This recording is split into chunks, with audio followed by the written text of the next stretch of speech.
Inicialmente, vamos tentar entender o que é a base empírica na ciência. Eu vou estar falando para vocês sobre a ciência empírica, portanto, entender o que é isso é fundamental. Vocês vão perceber que o texto científico vai se valer desse recurso da base empírica para apresentar a sua proposta, para apresentar as suas ideias. Isso é muito forte dentro da ciência, né? Então, a ciência empírica deve ter algo aí em torno de uns 400 anos, perto disso, né? Ela é recente, se formos analisar desse prisma, mas ela tem um viés que, lógico, sofreu modificações ao longo do tempo, mas esse viés ainda é muito forte, principalmente nas revistas de boa qualidade internacional. São as revistas onde é mais difícil a gente publicar, onde as exigências são maiores. Vamos entender o que é essa base empírica, né? Para isso, vamos valer de um exemplo simples. Imagine a seguinte situação. Nós vamos estudar uma variável. O que é uma variável? Estou usando o termo genericamente. Variável pode ser qualquer coisa que você possa estudar dentro da sua abordagem empírica, que daqui a pouco vocês vão entender exatamente o que é. Eu posso estudar, por exemplo, na área biológica, eu posso estudar o sonho, eu posso estudar o crescimento de um animal, eu posso estudar alguma doença, enfim. Na área das humanas, eu posso estudar dentro da educação, por exemplo, o comportamento dos alunos, o processo de aprendizagem.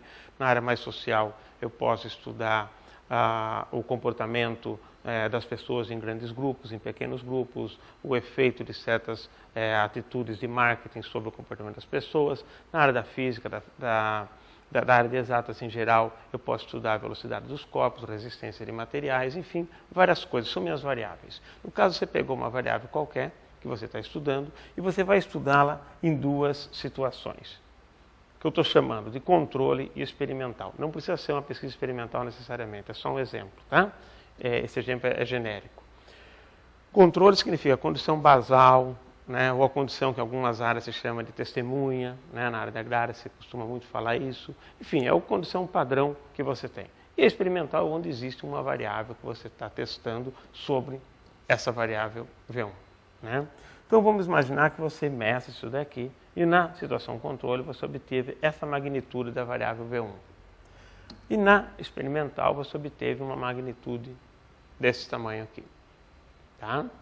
Até aqui eu usei uma medida quantitativa, isso não é válido só para quantitativa, porque eu poderia estar examinando respostas, padrões e respostas nessa situação e padrões e respostas nessa situação.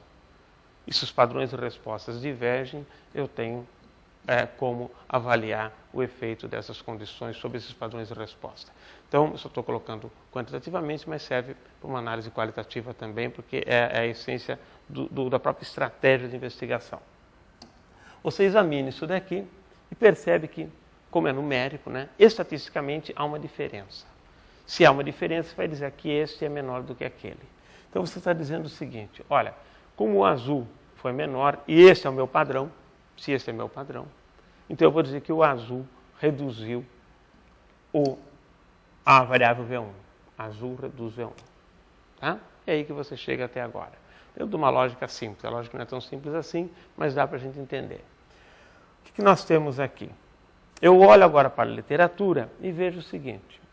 Lá tem um trabalho feito por fulano de tal, um trabalho que eu li, que eu concordo com ele, eu acho que está correto.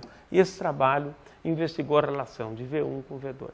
E ele disse o seguinte, que o V1 é um estimulador de V2, ele promove V2 de alguma forma, ele causa o aumento do V2. Tá. Se eu juntar essas duas ideias, ora, o azul está reduzindo esse elemento que é promotor de V2. Então eu poderia dizer que indiretamente o azul colabora com a redução de V2. Tá? Diretamente ele colabora com a redução de V2. Eu usei os meus dados e usei dados da literatura. Juntando tudo isso, óbvio, se eu confio nessa conclusão aqui, que vem dessa comparação estatística, eu devo confiar nessa que tem sua base aqui também. Tá? Então até agora eu fui buscando evidências para demonstrar ideias. Isso aqui a gente não vê. Isso aqui é uma inferência. Isso aqui também a gente não vê. Como isso daqui também a gente não vê. Tudo isso é inferência a partir de coisas que nós vimos, seja quali ou quantitativamente. Nós vimos algumas coisas e aqui na literatura tem algumas coisas que o autor viu e reporta nesse seu estudo. Né? Então veja o seguinte, basicamente o que eu estou chamando de base empírica, não é eu chamando, mas o que é a base empírica, é exatamente essas fontes aqui. São aquelas suas evidências, entre aspas, concretas. É aquilo que você vê, aquilo que você pega, aquilo que existe na prática, né? É óbvio que isso não é tão fechado.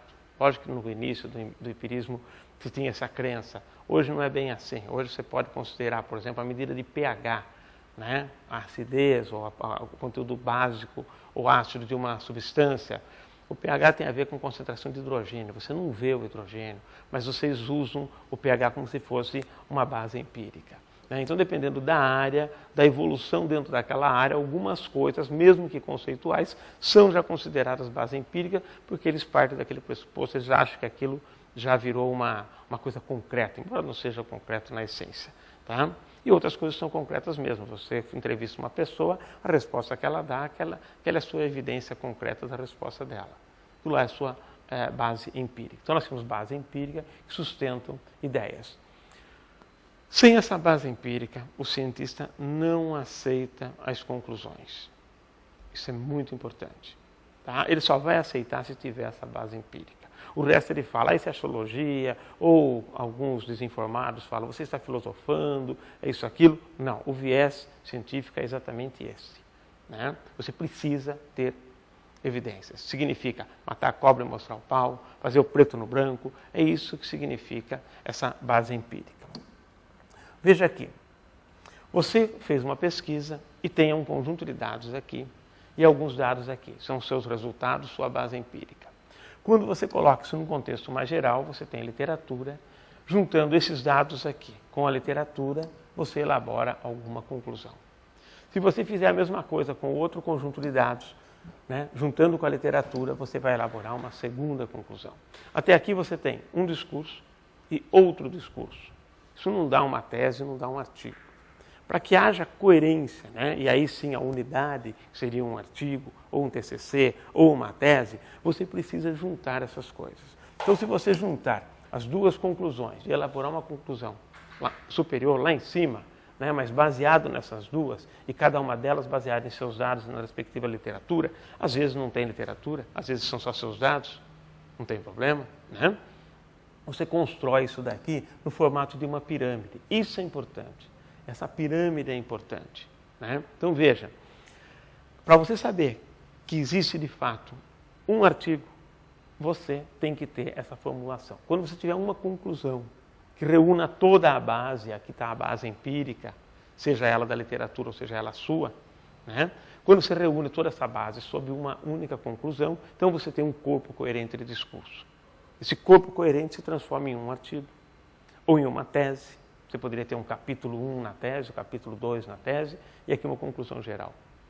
Nessa formulação, você pode, na hora da publicação, se achar conveniente, publicar artigo 1 e o artigo 2, que vai ser publicado depois. Ele vai chegar até aqui, vai usar essa conclusão que já foi publicada e elaborar uma terceira.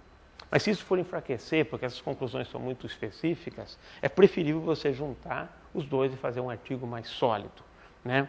Não entre naquela de ficar fazendo um monte de publicaçãozinha, vamos dividir em vários trabalhos para fazer bastante. A recomendação que eu dou é a seguinte: faça ciência séria e competente. Você consegue seu espaço. Algumas áreas isso pode ser um pouco difícil, porque você vai concorrer com gente que faz um monte de publicação, com autoria espúria, autoria fraudulenta, tudo. Paciência, mas você tem que ter seu princípio, né? E a minha sugestão é exatamente essa.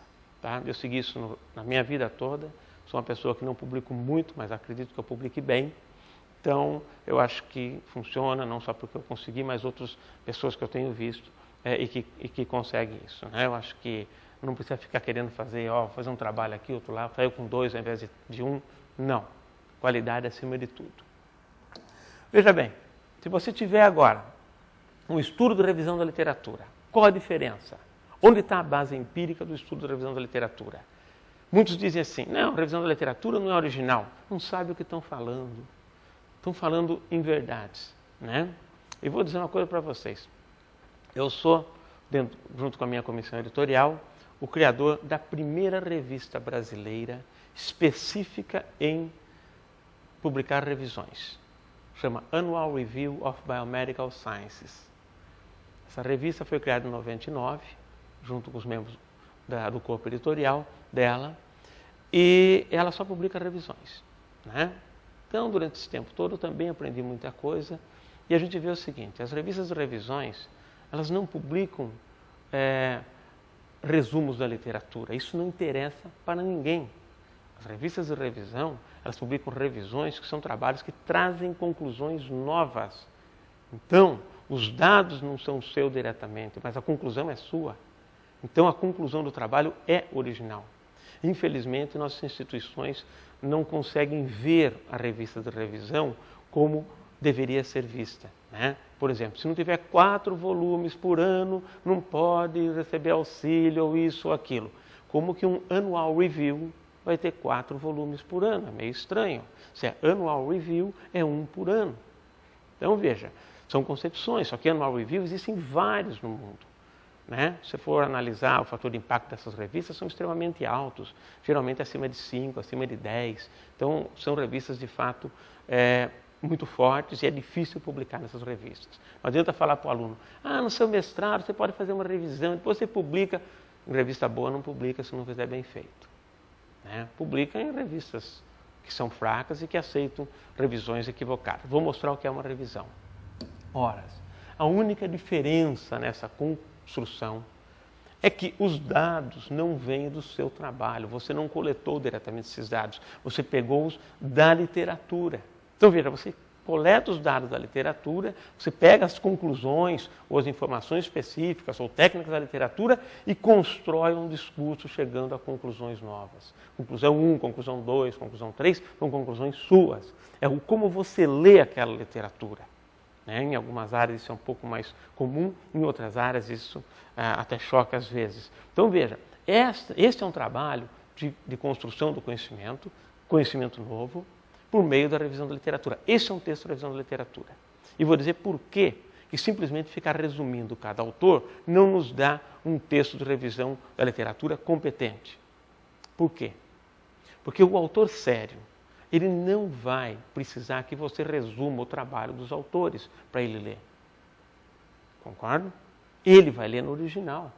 Não adianta você falar que o autor tal concluiu tal coisa. Ele fala, eu quero ver. Deixa eu checar se essa conclusão dele está certa. Eu quero ler o original. Então, isso não resolve muito. Mas se você usar a literatura e elaborar uma conclusão nova, aí sim você traz novidade para a área. Esse trabalho de revisão é o trabalho que interessa. Se a revisão ou a literatura tem esse peso na construção do conhecimento científico, onde os seus dados específicos são parte da base empírica, e a literatura traz a base empírica embutida nela, nesse sentido é usado, você tem que tomar cuidado quando citar. Evite citar algumas coisas. Por exemplo, não cite o que você não leu. É comum você pegar trabalhos de tese, o indivíduo tem lá 200, 300 citações, ele não leu tudo aquilo. Tá? Então, você quer fazer uma publicação boa, primeiro passo, faça uma ciência séria, boa. Não dá para fazer concessões. É que nem ética, não dá para ser meio ético. Que nem moral, não dá para ser meio moral. Ou você é, ou você não é. Então, na competência científica, assuma isso, que você só tem a ganhar. Então, não cite o que você não leu, por quê? Você não sabe se aquilo está correto. Aí eu li o resumo, tá bom? Não dá para saber, né? Então, vamos examinar as teses. Por que evitar citar a tese? Porque a tese está num ambiente que não propicia a crítica suficiente para a sua competência. Lógico que o mundo pode falar, poxa, mas veio uma banca, a banca é séria, eu sei que a banca é séria. Mas o ambiente é formado de um jeito tal que ele impede que a crítica seja extremamente rigorosa. É só você comparar uma tese com um artigo. Num dos meus livros, o Pérolas para a Redação Científica, eu faço a comparação entre a tese e o artigo, mostrando o ambiente de análise. Vocês vão ver que tem várias situações complexas. Por exemplo, muitas vezes o orientador é coautor do trabalho que vai ser publicado, que foi derivado da tese. E ele é o presidente da banca. Ou seja, o presidente da banca é um autor. Então, o presidente da comissão e avaliadora é autor do próprio trabalho. Então, isso já começa a complicar. Quem escolhe os outros examinadores é exatamente o autor e o aluno. Então, já começa a complicar aí também. Fazer uma crítica em público a algum trabalho provavelmente vai trazer uma consequência violenta para o indivíduo que fez a crítica. Lógico que tem exceções, mas eu não estou falando da exceção. Eu estou falando do que é geral e a gente sabe disso. Né? É só analisar a situação de norte a sul, leste a oeste, que a gente vai ver que isso não é exceção, isso que eu estou colocando. Então veja, é todo um ambiente propício que é diferente do ambiente, do ambiente de tese, de artigo. O que é um ambiente de artigo? Ora, quem escolhe o examinador é o editor da revista, não são os autores. Né? Quem vai te criticar, critica de uma forma anônima, não pública. Então, essa crítica, ele faz à vontade, você não sabe quem é ele, na tese não. Né? O Brasil tem áreas no CNPq, por exemplo, que pontuam a participação em tese. Então o cara vai fazer de tudo para participar em tese. Se ele for muito rígido, provavelmente ele não volte, dependendo de como for a situação. Porque a nossa cultura não cultua bem a questão da crítica. Você criticar é como se tivesse, nossa, mas você foi criticar, né? Tanto é que a pessoa vai criticar, ela fala, não é uma crítica não, é uma sugestão. Enfim, coisas desse tipo, que na verdade o ambiente é complicado. Além do que, em teses, muita gente costuma colocar o ex-aluno de pós-graduação, aquele que fez doutorado, ele chama para ajudar no currículo da pessoa. Eu defendo a seguinte ideia, você quer que seu aluno seja bom, então dê uma boa formação para ele. Não é você que precisa convidá-lo para as teses, para fazer o currículo dele. Dê uma boa formação e outros o convidarão. Esse é o processo correto. Eventualmente, depois que o seu aluno já se desligou, ele está há 10 anos com uma certa autonomia, ele pode vir para o seu grupo contribuir. Mas logo depois que ele fez doutorado, 1 ano, 2 anos, 3 anos depois, dificilmente ele vai contribuir com grandes coisas ali. É apenas uma questão de dar um jeitinho para melhorar o currículo do rapaz, porque em algumas áreas isso ainda conta ponto, infelizmente. Enfim, existe uma série de itens que a gente deve analisar com cautela, mas entendam, na tese passam-se erros. Esse é um dos meus argumentos, né, para dizer, não devemos colocar as teses na internet. A tese, tanto ela não é o produto final, que ela precisa ser publicada. E muitas teses não conseguem publicar tudo o que produziram porque tem erros, que a banca não percebeu. A banca está fazendo o que pode também, não estou dizendo que as pessoas são desonestas, não.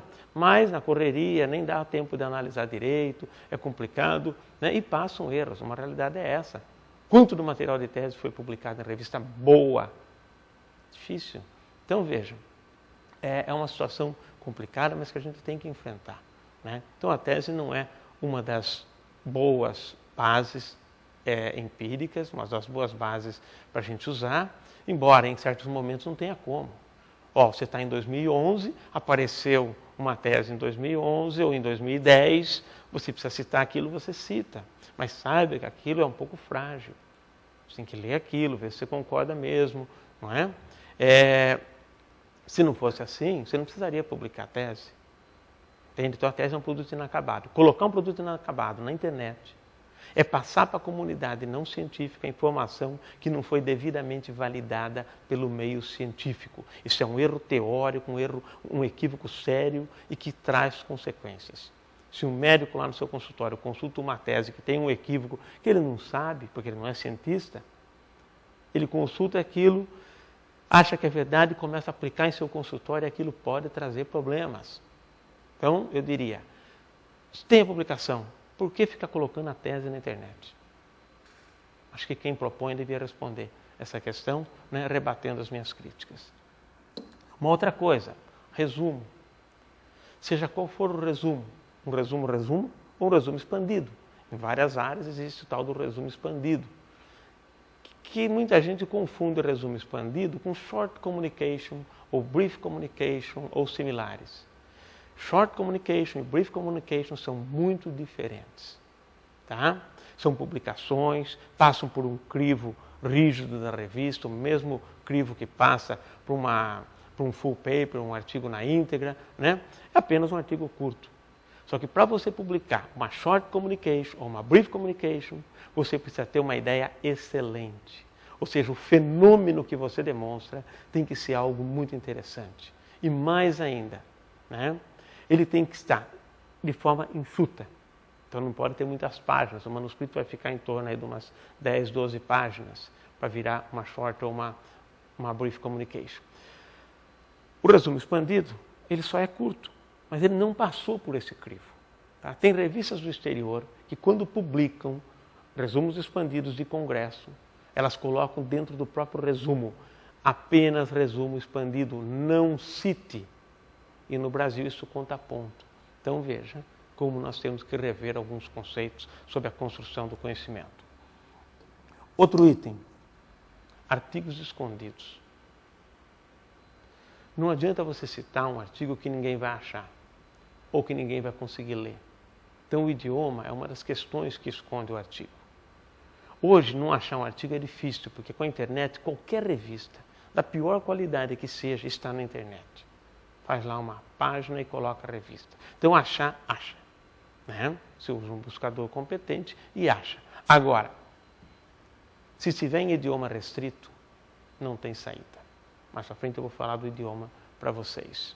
Né? Então, você está dando uma informação, dando a prova para sustentar uma ideia, mas ninguém consegue ler aquilo porque está no idioma restrito ou, eventualmente, porque não encontrou a revista.